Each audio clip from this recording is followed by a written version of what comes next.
안녕하십니까? 와피입니다. 오늘 저는 10년 생존 기업 분석 23번째 시간으로 데이터 센터 리츠인 디지털 리얼티 즉 DLR에 대해 말씀드리겠습니다. DLR은 최종 생존력 등급에서 S를 받았습니다. DLR은 엔비디아의 AI 칩입 부문에는 엄청난 열기와 데이터를 감당할 수 있는 전 세계에서 몇 안 되는 글로벌 서버 호텔이라는 평가를 받고 있습니다. 오프닝 스토리로 시작해 보겠습니다. AI 서버는 단순히 가정이나 일반 사무실에서 운영하기에는 여러 제약이 따릅니다. 따라서 기업들은 고성능 서버를 직접 구매하더라도 이를 안전하게 운영할 수 있는 전문적인 서버 호텔을 필요로 합니다. 왜 기업들에게 이러한 서버 호텔이 필수적인지 설명드리겠습니다. 기업들이 너도나도 AI를 도입하면서 고성능 서버를 대량으로 구매했지만 이를 일반 사무실에 두게 되면 막대한 전기료는 물론 기존 에어컨으로는 감당할 수 없는 냉각 문제로 인해 화재 위험까지 발생할 수 있습니다. 디지털 리얼티, DLR이 바로 이러한 문제에 대한 해답을 제공합니다. DLR은 24시간 안정적인 전력 공급, 최신 수랭식 냉각 시스템, 그리고 구글이나 아마존 서버와의 즉각적인 데이터 연결을 지원합니다. 또한 전 세계 신개국에 걸쳐 300개가 넘는 거점 네트워크를 보유하고 있습니다. 현재 AI 인프라 수요는 폭발적으로 늘어나고 있지만 당장 서버를 둘 공간과 충분한 전기가 부족한 상황입니다. 이러한 환경 속에서 DLR은 서버 호텔의 월세를 자신 있게 인상하며 호황을 누리고 있습니다. 다음으로 DLR의 사업 구조와 세 가지 주요 수익 모델에 대해 살펴보겠습니다. 첫 번째는 도매 임대 방식인 턴키플렉스입니다. 이는 아마존 웹 서비스, 마이크로소프트, 구글과 같은 하이퍼스케일러 기업들에게 건물과 막대한 전력을 통째로 10년 이상 장기 임대해주는 모델입니다. 이는 DLR의 안정적인 대규모 현금 흐름을 뒷받침하는 핵심 기둥 역할을 합니다. 두 번째는 코로케이션입니다. 일반 기업들이 자체 전산실을 없애고 DLR의 데이터 센터 내에 자사 서버를 입주시켜 월세를 내는 알짜배기 소매 모델입니다. 이는 고객 수를 다변화하여 안정적인 수익 구조에 기여하고 있습니다. 마지막으로 상호 연결입니다. 동일 건물에 입주한 기업들 간 또는 외부 클라우드망과 직접 전용선인 SERVIC, FABRIC를 연결하여 데이터를 광속으로 전송할 수 있게 해주고 수수료를 수취하는 방식입니다. 이는 DLR의 플랫폼 디지털이 가진 핵심적인 차별화 요소이기도 합니다. 이제 DLR의 주가 흐름과 핵심 모멘텀을 분석해 보겠습니다. 2023년부터 2024년까지는 고금리의 직격탄을 맞았습니다. 빚을 내서 건물을 짓는 리츠의 특성상 고금리 환경에서 자금 조달 비용에 대한 우려로 주가가 정체되거나 하락하는 모습을 보였습니다. 그러나 2025년부터 AI 테마에 편입되면서 반등하기 시작했습니다. AI 워크로드의 폭발적인 증가로 데이터 센터의 전력 및 냉각 부족 사태가 발생했고 이에 따라 DLR의 인프라 가치가 재평가되기 시작했습니다. 그리고 2026년 현재 주가는 약 175달러대에서 고공행진을 이어가고 있습니다. 1분기 FFO가 15% 성장하고 연간 가이던스가 상향 조정되면서 DLR은 AI 시대의 픽스앤쇼벨 즉 곡괭이 관련 주식으로 완벽하게 자리매김했습니다. 투자 체감 관점에서 보면 화려하게 급등하는 테크 주식은 아니지만 부동산이라는 확실한 담보 위에서 AI 시대의 인프라 성장과 약 2.8%의 배당을 동시에 챙길 수 있는 부동산과 테크가 결합된 혼합형 안전자산이라고 할 수 있겠습니다. 이어서 2026년 회계연도 1분기의 핵심 재무 성과를 자세히 살펴보겠습니다. 먼저 분기 매출은 16억 3천만 달러를 기록하여 시장 컨센서스를 상회하는 어닝 서프라이즈를 달성했습니다. 신규 임대 계약은 1분기에만 7억 달러 이상을 달성하며 이미 연간 부킹수 규모를 초과하는 강력한 성과를 보여주었습니다. 핵심 FFO, 즉 주당 영업 현금 흐름은 2.04달러로 전년 대비 15% 성장하며 연간 가이던스 상향의 주요 근거가 되었습니다. 연간 배당은 주당 4.88달러로 FFO 대비 배당 성향이 약 64% 수준으로 안정적으로 유지되고 있습니다. 2026년 연간 FFO 가이던스는 8.00달러에서 8.10달러로 매출 가이던스는 66억 5천만 달러에서 67억 5천만 달러로 모두 상향 조정되었습니다.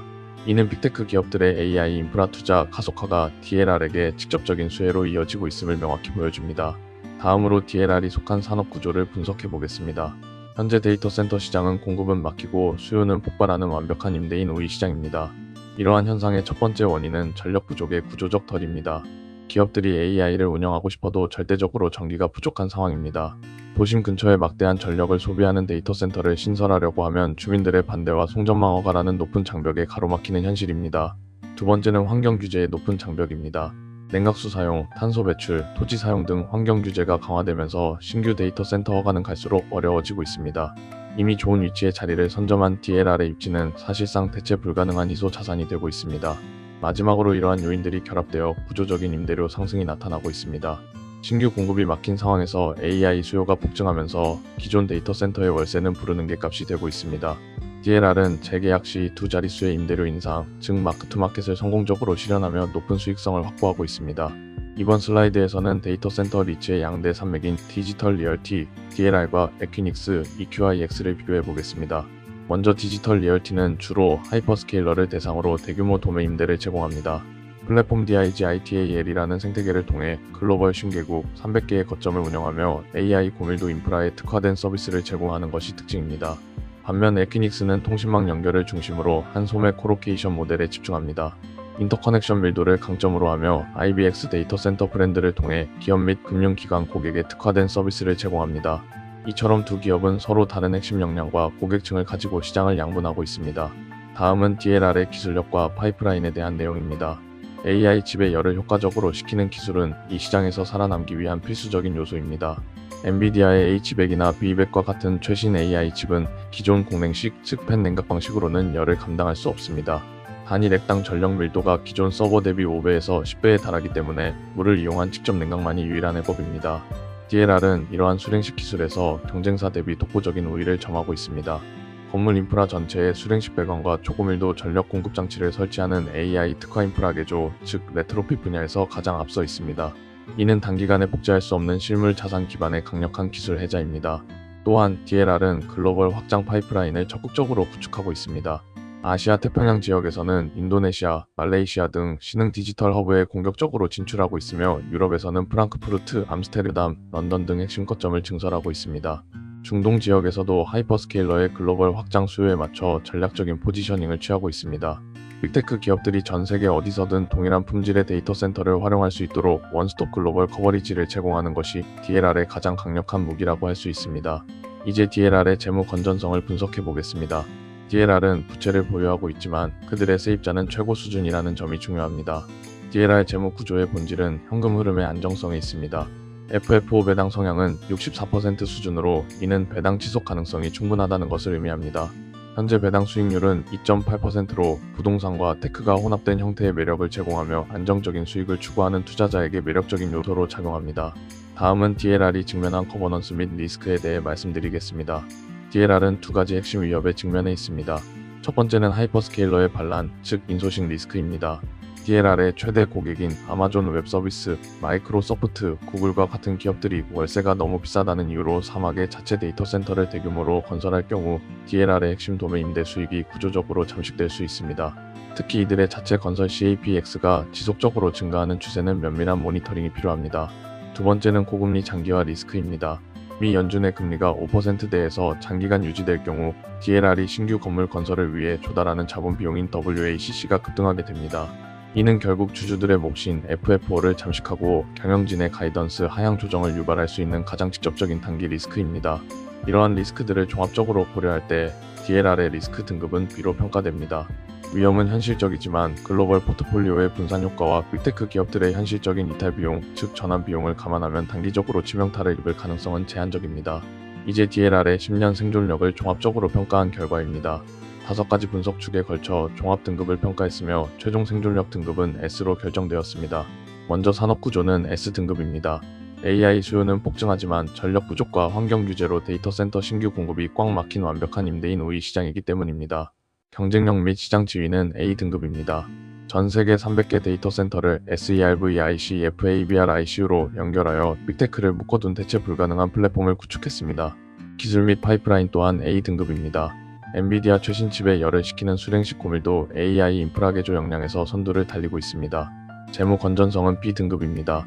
1분기 FFO 2.04달러라는 어닝 서프라이즈를 기록했고 부채, 이자를 감당하며 2.8%의 배당을 꾸준히 지급하는 현금 창출력을 보유하고 있습니다. 마지막으로 거버넌스 및 리스크는 B등급입니다. 아마존, 구글 등 막강한 고객의 자체 데이터 센터 구축, 즉 인소싱 리스크와 고금리 지속 부담이 존재합니다. 마지막으로 DLR에 대한 모니터링 체크 요소를 분기별로 추적해야 할 사항들을 말씀드리겠습니다. 다음 체크 시점은 2026년 7월 말 Q2 실적 발표 시점입니다. 먼저 즉시 경고 신호, 즉 크리티컬 트리거입니다. 미 연준의 고금리 정책이 장기화되어 DLR의 자본 조달 비용이 급등하고 경영진이 2026년 FFO 가이던스를 하향 조정하는 순간입니다. 이는 즉각적인 포지션 재검토가 필요한 트리거입니다. 다음은 주의 관찰 신호, 즉 와치 트리거입니다. 에퀴닉스나 아마존 웹서비스의 자체 데이터 센터 건설이 가속화되면서 DLR의 신규 임대 부킹수 규모가 7억 달러 이하로 하락할 때입니다. 이는 도매 임대 수익 기반 잠식의 선행 신호로 볼 수 있습니다. 마지막으로 긍정 신호, 즉 파저티브 트리거입니다. 여름 실적 발표에서 재계약 시 임대료 인상률인 마크투마켓이 두 자릿수로 치솟아 마진이 폭발하는 경우입니다. 공급 부족의 가격 결정력이 수치로 확인되는 가장 강력한 매수 확신 신호가 될 것입니다. 최종적으로 한 줄 평가와 함께 다시 말씀드리겠습니다. DLR의 최종 등급은 S입니다. 엔비디아의 AI 칩입 부문에는 엄청난 열기와 데이터를 감당할 수 있는 전 세계에서 몇 안 되는 글로벌 서버 호텔로서 AI 시대의 핵심 실물 인프라 자산으로서의 구조적 해자는 10년 이상 유효하다고 판단됩니다. 본 분석 자료는 투자 의사 결정을 위한 참고용이며 투자 권유를 목적으로 하지 않음을 명확히 말씀드리면서 다음 알짜 기업을 확인하고 싶다면 구독과 좋아요 부탁드리겠습니다.